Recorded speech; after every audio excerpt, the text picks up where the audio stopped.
freedman blacksmith paid his last $2 for the woman on the auction block. Then he took the sack off her head and saw his lost wife. It was a day fit for dogs and dust devils, the kind of heat that baked the mud-cracked earth until it was hard as brick and made the air shimmer over the pitiful excuse for a town square. Sweat didn't just bead on your skin. It felt like it was being pulled right out of your bones. The silence was thick, too, except for the flies and the grating voice of a man who sold people like they were cattle. He stood on a makeshift wooden platform, a barrel-chested man with a stained waistcoat and a face flushed from sun and cheap whiskey. And next to him was the lot. Not a person, not a woman, just the lot. That's what he called her. Her hands were bound tight with coarse rope, the fibers digging into her wrists until they were raw and bleeding. Over her head was a filthy burlap sack, the kind you'd use for potatoes or feed grain, and it smelled of mildew and despair. You couldn't see her face, couldn't see her eyes, couldn't see nothing. That was the point. It was easier to sell a thing than a person. The crowd was thin.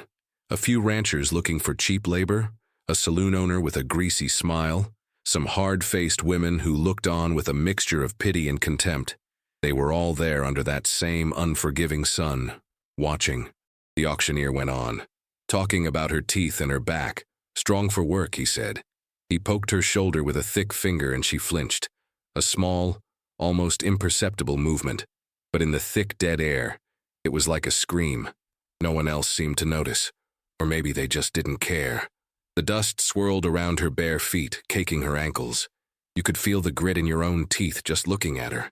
The sound of it all was just a low hum of awfulness. The auctioneer's droning voice, the buzzing of the flies, the quiet, shuffling feet of the onlookers. It was the sound of a soul being ground down into nothing. He was asking for $10, then $8. The price kept dropping, the sun kept beating down, $5. A man with a scar on his cheek spat tobacco juice near her feet. "I'll give you $3 for it," he grunted, not even looking at her, just looking at the auctioneer. The air was thick with the weight of what was happening. It was a poison you had to breathe. You could taste the injustice of it, bitter as gall. The silence from under that sack was the loudest thing in the whole damn square. It was a silence full of pain, a silence that had given up on screaming because it knew no one would listen. It was a silence that sank into the ground and poisoned the water. And then another voice cut through the heat, low and rough like stones grinding together. $2. It wasn't a bid, it was a statement, final. Before we get to what happened after that bid, I gotta ask you something. Where are you watching this story from? It means a lot to know where our stories are reaching. Go on and drop your city or country down in the comments below. And if this story has got a hold of you so far, please take a second to hit that subscribe button. It tells us we're doing something right. All right, let's get back to it and see what that $2 bought. The man who spoke was Elias. He wasn't a rancher or a saloon owner. He was the blacksmith, a freedman. He stood at the edge of the small crowd, his arms thick with muscle from the hammer and the forge, his hands stained with soot that never quite washed away. He was a man who kept to himself, lived in the heat of his fire and the ring of his anvil.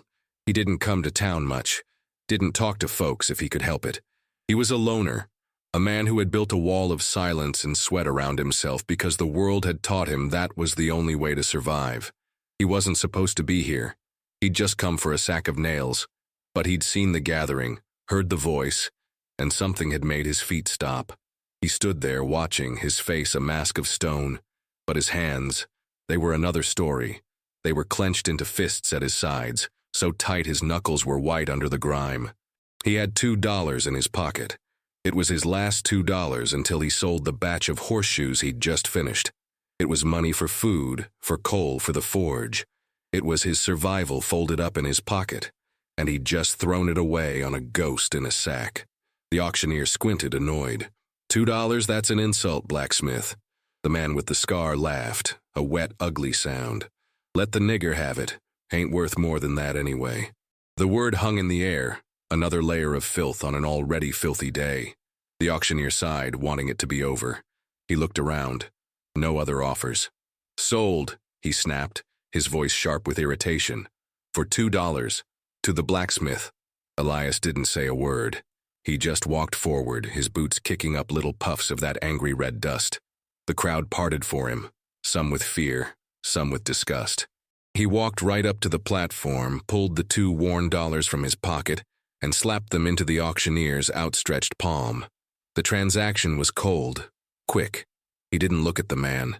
He only had eyes for the woman. He didn't untie the sack from her head. Not yet. He simply took a knife from his belt and, with one swift, practiced motion, sliced through the ropes on her wrists. He didn't touch her skin. He just cut the rope. Then he turned and started walking away, back towards his smithy on the edge of town. He didn't look back to see if she was following. He just walked. After a moment's hesitation, the sound of bare feet shuffling in the dust behind him told him she was. His smithy wasn't a home. It was a place of work, a large, open-sided shed that smelled of coal smoke, hot iron, and horse sweat. The floor was packed earth, dark and hard. Tools hung from the walls in a kind of brutal order. Hammers, tongs, files, each with its place. The forge dominated the space, a great brick beast with a deep belly for fire. It was a place of noise and heat and violence, but for Elias, it was his sanctuary. It was the only place in the world that was truly his. He led her inside, out of the punishing sun. The sudden shade was a relief, but the air inside was thick with the forge's residual heat. He didn't speak to her. He didn't ask her name or where she was from. Words were useless things most of the time. Action was what mattered. He pointed to a wooden stool in the corner, the only place to sit besides the ground. She sank onto it, a puppet with its strings cut. He went to the water barrel, dipped a tin cup in and brought it to her. He held it out. Her hands were shaking as she took it, her fingers brushing his for a brief second. Her skin was cold. He watched her drink, her throat working under the grimy skin. She drained it in 3 long swallows. He took the cup, refilled it, and left it on the anvil beside her. Then he went about his business, or at least the business of living. He stoked the embers in the forge, not for work, but for a cooking fire. He pulled out a small cast-iron pot, threw in a handful of dried beans, some salt pork, and covered it with water. He swung the iron arm over the fire and left it to bubble and stew.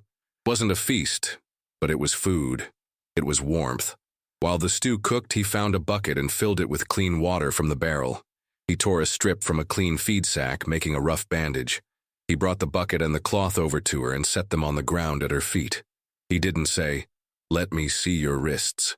He just knelt, took her hand gently, and began to clean the raw, rope-burned skin. He was surprisingly gentle, his big, calloused hands moving with a surgeon's care. He washed away the dirt and the dried blood, his touch firm and steady. She didn't pull away. She just sat there, rigid, letting him tend to her. The only sounds were the crackle of the fire, the soft bubbling of the stew, and the quiet slosh of water in the bucket. He didn't offer comfort or kind words. He offered clean water, a hot meal, and a gentle hand. In this world, that was more than most people ever got. It was a language she understood. It was the language of survival. Days bled into one another, marked only by the rising and setting of the sun and the heating and cooling of the forge. They existed in a space of shared silence, a routine built from necessity. He worked, and she watched. Then she started to help. She'd carry coal, or work the big leather bellows, her small frame pumping air into the fire's heart until it roared. She learned the rhythms of his work, the ring of the hammer on the anvil, the hiss of hot metal in the quenching tub. They were 2 ghosts haunting the same space, their pasts hanging in the air between them, as thick and heavy as the smoke from the forge. One afternoon, as Elias was hammering a glowing piece of iron, his shirt was soaked with sweat and stuck to his back. She saw it then, a brand high on his shoulder blade, an ugly, puckered swirl of scarred flesh, a symbol of ownership. Her breath hitched. Later that evening, as they ate their stew from tin bowls, he caught her looking at it. He didn't flinch or try to hide it. He just set his bowl down. "Got that down in Georgia," he said, his voice flat, emotionless. "Man who gave it to me said it was so God would know who I belonged to." He picked up his bowl and kept eating. It wasn't a story looking for pity. It was just a fact, a piece of his history laid bare. A few days after that, she was sweeping the dirt floor near the back of the smithy. There, tucked away behind a stack of old wagon wheels, were 3 small mounds of earth, each marked with a simple, uncarved river stone. Graves, small ones. She stopped sweeping and just stared at them. When Elias came over, he didn't offer an explanation. He just followed her gaze. Her voice, when she finally used it, was a dry whisper, cracked from disuse. Family. Elias just nodded, his jaw tight. Fever. 2 winters back. Took my boy first, then the little one. Their mama followed a week later. He didn't look at her, he looked at the graves. Nothing to be done, just had to dig. He spoke of it like he was recounting a problem with a stubborn axle. The pain was so old and so deep it had become a part of the landscape of him, like a mountain or a river. It just was. She didn't say she was sorry. What good would that do? Instead, she reached out and laid a hand on his arm, her small, soot-stained fingers resting on his muscle. A silent acknowledgement. I see your ghosts. I have ghosts too. In that shared, unspoken understanding of loss, a new kind of foundation was laid between them, something stronger than pity, built from the rubble of their ruined lives. The fragile piece of the smithy couldn't last.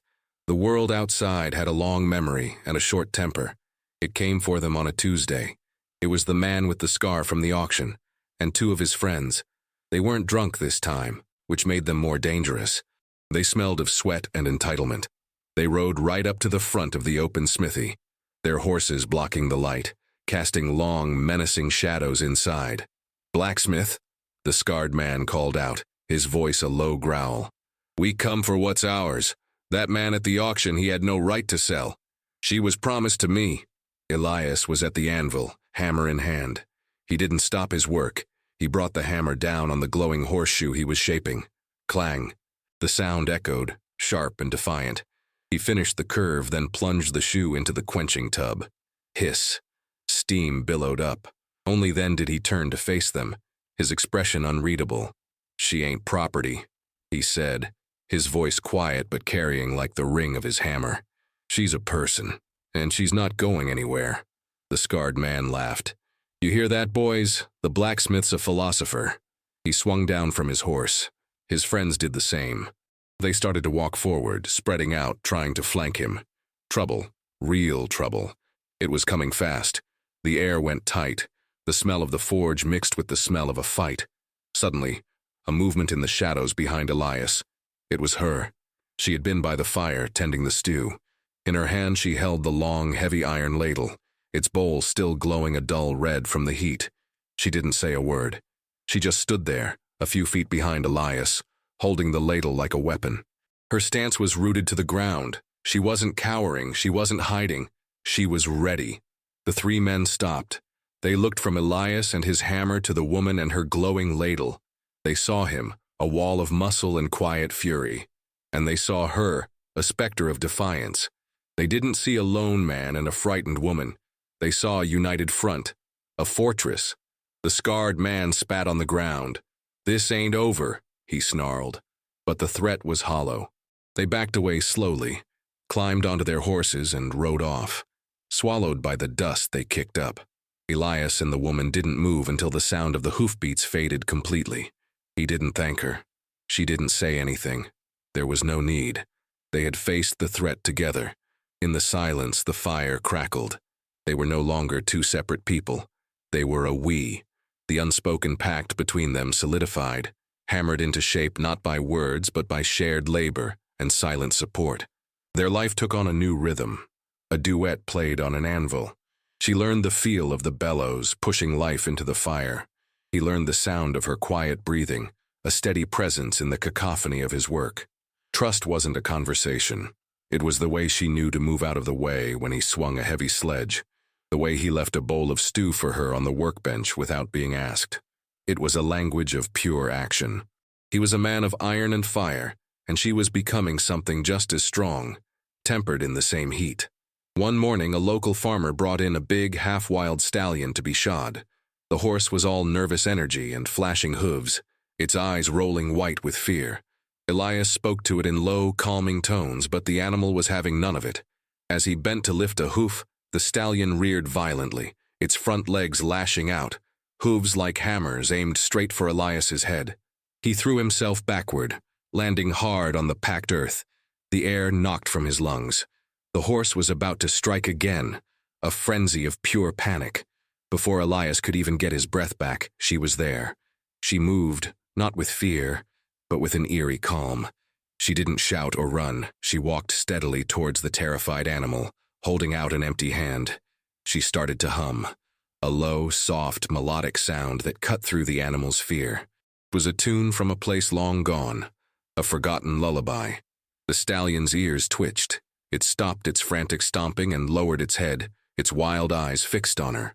She kept humming, her voice a thread of peace in the chaotic space.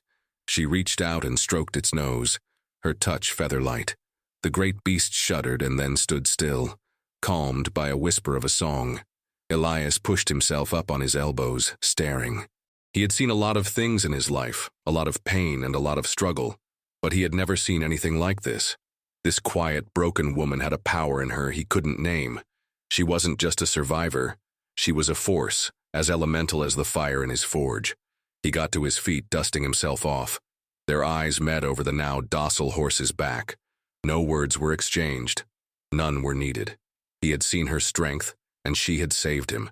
The bond between them was no longer just about shared shelter. It was forged in fire, solid as steel. The town was a place of sharp eyes and sharper tongues. A freed blacksmith living with a woman he'd bought off the block was a story too juicy for them to ignore. When they had to go in for supplies, for flour or salt, the whispers followed them like stray dogs. They'd walk down the dusty main street and doors would close, curtains would twitch. The talk was crude, ugly. "Look at him," a woman would mutter to her friend from behind a sack of potatoes at the general store. "Putting on airs like he's a real man." Her friend would cluck her tongue. And her. Lord only knows what she is. Probably glad to be out of the sun and on her back. The words were like stones thrown from the shadows, meant to bruise and break. Elias walked through it all with his head held high, his face a mask of indifference, but she could see the tension in his jaw, the way his hands curled slightly at his sides. He was a powder keg, holding himself together with sheer will. She walked beside him, her eyes on the ground, the sack she wore in her mind now replaced by a shroud of shame woven by the town's gossip. The worst of it was the mercantile owner, a man named Henderson with a pinched face and watery eyes. He looked at them like they were insects. "What do you want, blacksmith?" he'd ask, his voice dripping with disdain, refusing to look at the woman beside him. One day, Elias placed a small list of goods on the counter. Henderson picked it up with 2 fingers as if it were contaminated. "I'll get your things," he said, "but she waits outside. I run a decent establishment." The air in the store went cold. A few other customers stopped their shopping to watch, their faces greedy for the confrontation. Elias didn't raise his voice. He didn't argue. He slowly reached into his pocket, pulled out his coins, and placed them on the counter. Then he looked Henderson dead in the eye. "She stays," he said, his voice a low rumble. It wasn't a request. Henderson's face paled. He saw something in Elias's eyes that scared him more than any threat. It was a complete and total lack of fear. He swallowed hard, then turned without another word and started gathering their supplies. Elias had not made a speech. He hadn't defended their honor. He had simply refused to be moved. A quiet, powerful act of defiance that was louder than any shout. The confrontation at the mercantile was a tremor, but the earthquake was coming. It arrived on a sweltering Saturday afternoon when the town was full of ranch hands spending their pay on liquor. The scarred man and his cronies, emboldened by whiskey and the silent approval of the crowd, decided to finish what they'd started. Elias and the woman were leaving the feed store when the men blocked their path. They smelled of sour mash and malice. "Well, look what we have here," the scarred man sneered, his eyes locking onto her. "Tired of playing house with the blacksmith yet, girl? A real man's waiting for you." He reached out and grabbed her arm, his fingers digging into her flesh. She cried out, a small, sharp sound of pain and fear. The whole street stopped to watch. People froze in doorways, their faces a mix of excitement and morbid curiosity. No one moved to help. They were spectators at a blood sport. Elias had lived his whole life as a freedman by following one simple rule: don't make waves. Stay invisible. To be seen was to be a target.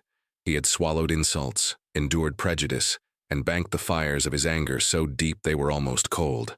But as he heard her cry out, As he saw the man's filthy hand on her arm, something inside him snapped. The dam of his restraint, built over a lifetime of survival, broke. He didn't shout a warning. He didn't make a threat. He moved. He moved with the deadly, efficient grace of a striking snake.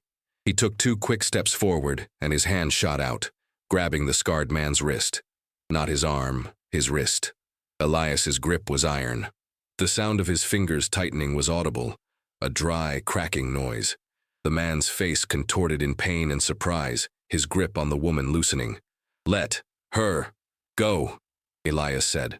The words were spaced out, each one a hammer blow. The man, enraged, tried to swing at Elias with his free hand. Elias didn't even seem to look. He simply shifted his weight, and in one fluid, brutal motion, he drove the heel of his other hand into the man's chest. It wasn't a punch. It was a shove of immense force, a perfectly placed blow that sent the man stumbling backward to land in a heap in the dust. He lay there, gasping for air. His 2 friends who had been moving in froze in their tracks, their drunken courage evaporating in the face of such cold, precise violence.